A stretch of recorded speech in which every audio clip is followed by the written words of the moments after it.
Hey there, guys. This is Cole. Welcome back to another Christmas movie review for the month of December.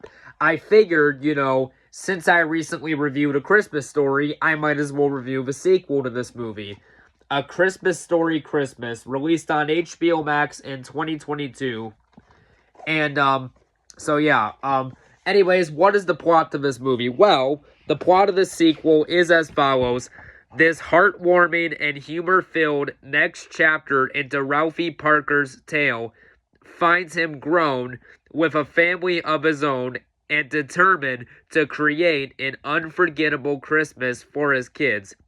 Of course, as in tradition in the Parker household, Dad's best efforts to make those spirits bright go comically array in this endearing, relatable slice of family life. That's basically the plot synopsis to this movie. And so how was this movie made? Well, now most of you guys know this, but A Christmas Story from 1983 was a very well-received movie by critics and audiences, and is widely regarded as one of the best Christmas movies of all time. It's certainly one of my favorites. So, in 2022, it was announced that a legacy sequel to the original movie was going to be put into production for HBO Max as like a streaming movie. And when I initially heard that, I thought that was not a good idea, because most sequels decades later tend to suck. And also, another thing, the fact that it was dumped straight to streaming and not to theaters was a bit of a red flag. But surprisingly, when this movie was released on HBO Max in December of 2022, it received positive reviews from critics and audiences, and fans of the original thought it was a good legacy sequel. Now, as for my reaction to the movie, no, this movie comes nowhere near the heights of the original movie, but as someone who is a fan of the original, I thought that this was a rather good sequel. And of course, you have a lot of returning cast members in this movie. You got Peter Billingsley as Ralphie Parker. You got Miss Park. And again, you also, of course, you have cast members from the first movie back, but you also got some new members. Of course, you got Scott Fargus. You got Zach Ward as Scott Fargus. You got R.D. Robb as Schwartz. You got of course, Peter Billingsley as Ralphie Parker. Of course, Flick, Scott Schwartz, played by Flick. You got Scott Schwartz as Flick. So, returning cast members from the first movie, as well as new characters, because this is meant to be a legacy sequel after all. But so, the movie starts off where we basically see Ralphie, who is now an adult that, like I said, has kids of his own. And in this movie, Ralphie is basically a writer, and Ralphie decides he wants to write a 2,000-page manuscript type of book about his entire life. However, he's told by his publisher that nobody is interested in that. And he says, "Good day now, sir." And, so Ralphie, can't write his obituary and stuff like that. So, obviously, even his manager tells him nobody's interested in that. So Ralphie, is at home with his family, and he's talking to his people. And, basically, we're introduced to Ralphie's two kids, Sandy Parker, which is, his little daughter, and Mark, which is basically, his son and stuff like that. And they're about to eat breakfast, but, they're out of milk, and Ralphie says he thinks orange juice goes well with cereal, and the kids are like, ew. But then Ralphie gets a very devastating call on his phone. He gets a very devastating call that his dad has passed away, so him and the kids go to visit that his dad recently passed away. So, and now keep in mind, the original movie did come out in 1983 and the sequel in 2022. And another thing is that with this whole ordeal here, the original movie took place in 1943, but the original movie took place in 1940, but this sequel takes place in 1973, so 33 years later, where Ralphie, like I said, is a dad of his own with kids now and stuff like that.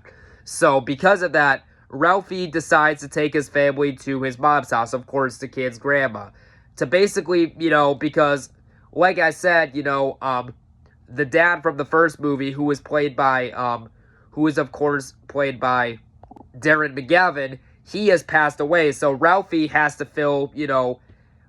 basically has to, help the family out help out his mom with Christmas and stuff like that. And again, I thought for a legacy sequel that, that this was a rather good sequel. Again, it doesn't match the heights of the original movie, but then again, most sequels don't, especially decades later, to be perfectly honest. And I honestly do think this is a shame that this did not go to theaters, because I honestly do think this would have done well in theaters, because there's enough people that know the original movie to where a sequel would have done well. I personally think this would have done well in theaters. But that's just my personal opinion. And I thought this movie had some good humor to it. Like, for instance, throughout the course of the movie, there are these kids on a snowmobile who are basically bullying Ralphie's kids, and Ralphie teaches them that, if you find a way to get back at them, they will never bother you again. Because if you remember in the first, Christmas Story movie, Ralphie beat up Scott Fargus, and he never messed with Ralphie again. But the kids have a plan later, but we'll get to that. And what I really like about this movie, throughout the course of the movie, the main character, Ralphie Parker, basically, there are just individual scenes in this movie where he basically, like, for example, he will look at the picture on a wall of his father, and Ralphie could hear the voice of the father in his head, but the voice of the father he hears in his head is just distant memories of the past from when he was a kid, basically nostalgia filling his head and stuff like that. For example, I really like the whole scene. Again, this is a callback to the original movie. If we all remember, in the original Christmas Story movie, of course, Ralphie had the pink bunny suit that he didn't like. Well, Ralphie looks at the suit, and we hear the voice of his dad in his head saying, "He looks like a deranged Easter bunny," which of course is a reference to the original movie, which I thought was a nice little homage to the original movie. And I love Ralphie's mom in this movie. Like, she is funny in this movie. Like, for instance, I love the whole scene where there is some Christmas carolers, but then Ralphie's mom says, "Quick," she says, "Quick, hide, get behind the couch where they won't see you," and stuff like that. But Ralphie's wife, which is, of course, Ralphie's kid's mom, is like, "Wait a minute, what are you doing? Hiding?" And she's like, "Are you kidding me? I used to Christmas carol all the time." And then I love the part when Ralphie's mom's like, "How could you?" and stuff like that. And then she trips her own her own daughter over, which I thought that was, well, not her daughter, but Ralphie's wife, which I thought that scene was rather funny. And then she's all paranoid, and then I love the whole part when Ralphie and the kids and of course Ralphie's wife are able to sneak out of the house when the mom tells them to go out quietly. Well, the kids are outside, but in the back, but Ralphie and his wife manage to get his kids, and they say that they're going to get a Christmas tree, which they do. And Ralphie basically says, "Well, listen, when they're not looking, you gotta see if you can strike him with a good deal to get the Christmas tree." And Ralphie was able to convince the guy selling the Christmas trees, to get it for super cheap. In fact, they got it for about $3 to $4. So I mean, that's not a bad deal for a Christmas tree. However, the Christmas tree is an absolute train wreck, because when they bring it into the house, Ralphie forgot to trim it, so the Christmas tree is just scraping the top of the ceiling and stuff like that, which I thought that scene was rather funny. So then they have the Christmas tree on top of the tree, and there's also some more shenanigans that ensues in the movie. Like, for example, Ralphie's daughter is basically, Ralphie and his children are basically having a nice little fun, innocent snowball fight, and the dad and the mom are having a lot of fun with their kids, but Ralphie tries to throw a snowball at his son, but he accidentally strikes his daughter in the eye, and so she has to get rushed to the hospital, and basically we find out that, she basically her eye was damaged, was so bad that she had to get it surgically removed, and she has like an eye patch on, and of course, a bandage over it, and she basically, and Ralphie carries her, and she says to the family, "I'm a Cyclops now," and stuff like that, which is rather sad that did happen to her. And, however, Ralphie starts to notice that, they're running low on money. In fact, they only have $21.17, which was a lot less than they would have wanted to spend for the kids on Christmas. And Ralphie, even Ralphie himself, now remember how I said Ralphie was a writer and he's trying to be an author? Well, now, do not get me wrong, the original Christmas Story movie is great, and again, the sequel's not as good as the original movie. However, I would argue that, with the way this movie wraps up its story, I would honestly argue the movie's ending is so good, it honestly, in retrospect, it makes the original movie an even better movie than it already was, and that says a lot, because the original movie is great, but honestly, this movie's ending, honestly, like, when you have the built-in factor of what I'm about to talk about soon, it honestly makes the original a better movie, which I really appreciate. It already took a masterpiece movie with the original Christmas Story, but made it even better with the way this movie ends, which I thought was nice. But anyways, getting back to the part I was talking about, so basically, Ralphie's a writer, and he basically has, like, a typewriter, but it's the typewriter that his dad used to have. So what makes this whole movie work is like now, obviously Ralphie is of course he's the main star and he's narrated throughout the whole movie. However, the way this movie ends makes the original Christmas Story movie better, because you realize that Ralphie's voice inside his head from the original movie from when he was a kid is a story that was, of course, the story that was being typed on his dad's typewriter, which I honestly think, now, again, the original movie is great, and I know I'm beating a dead horse saying this, but I honestly do think it honestly even improves upon now, granted, this movie is nowhere near as good as the original movie, but just that whole ending alone makes the original Christmas Story even better than it was, and that really says a lot, which, it's incredible a sequel like this was able to do it. But anyways, getting back to what I was saying, of course, Ralphie, he's not happy with, Ralphie is not happy with the fact that he can't get his story right. So his mother suggested, why don't you write a story about your father for the newspaper called My Old Man, something people want to see. But of course, the decision is up to you. So Ralphie decides he's going to ensue on that. And of course, there's the whole scene where you have Flick and Schwartz, who Ralphie meets at the bar, and they decide to go to the old dump, where basically what happens is they decide, Schwartz basically, I love the part when Flick triple dog dares Schwartz to basically ride a sled on top of this, I don't know how to describe it, it's kind of like this ramp, but it'll like shoot you up in the air, and so he agrees to it on the sled, he falls and he lands, and they're like, and they think he died, but he gets up and he's all fine and stuff like that. And then, of course, there's the whole scene where Ralphie's kid is his son is using the sled, but it goes horribly wrong, and the dad's like, steer, and because of it, the kid accidentally gets his arm broken and stuff like that. And the mother says she took care of all the presents, and then, of course, there's the whole scene where Ralphie accidentally knocks the Christmas star off the tree and it breaks, and the kids are crying thinking there's going to be no Christmas, and Ralphie's like, we can still have a Christmas. And then the daughter says, but you said there'd be no Christmas without a Christmas star. And then Ralphie's like, wait a minute, did I say that? Then everyone says yes. So, because of that, Ralphie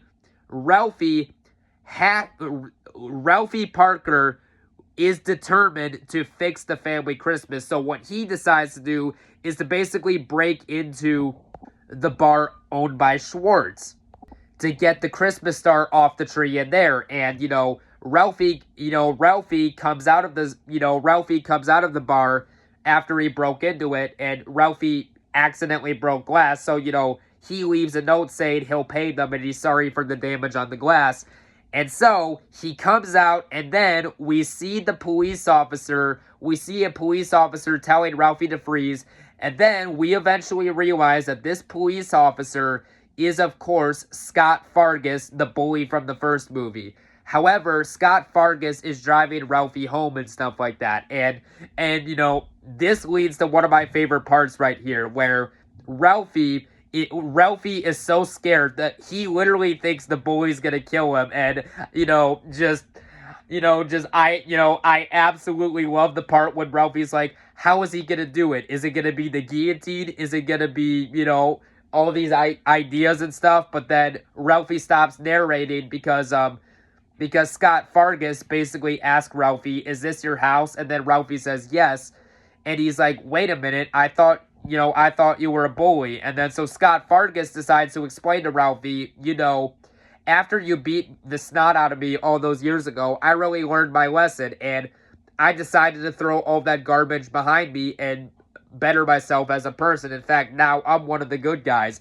And then Scott Fargus says to Ralphie, if a different cop would have come to pick you up, you would have been a week in jail at least. But you're here home now, so. And so, of course, Ralphie thanks him, and the movie ends on a happy note where Ralphie and his whole family are able to have a Christmas with a Christmas star on top of the tree. And then, of course, Ralphie is able to strike a deal where basically Ralphie was able to write a newspaper story on his father called My Old Man, and it basically gets published everywhere, including Chicago. And he's now famous. And then, of course, the movie ends where Ralphie reads off the newspaper to his family in these exact words.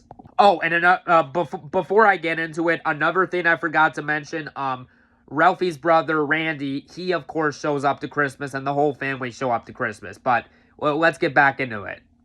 And now, this is the scene at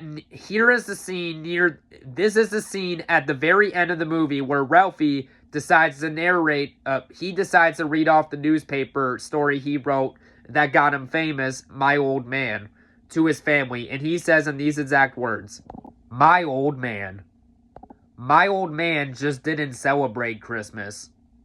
He indulged in it. Brought it to life for his family. One Christmas in particular stood out as the gold standard. And it all started back in the good old house on Cleveland Street. Christmas was on its way. Lovely, glorious, beautiful Christmas, around which the entire kid year revolved. Downtown Homan was prepared for its annual Bachelania, I think that's how you pronounce it, of peace on earth and goodwill to men. But most importantly, to one boy, his quest to acquire the most convenient gift a 9-year-old could hope for. The Holy Grail. The Holy Grail of Christmas gifts. The Red Ryder 200 shot.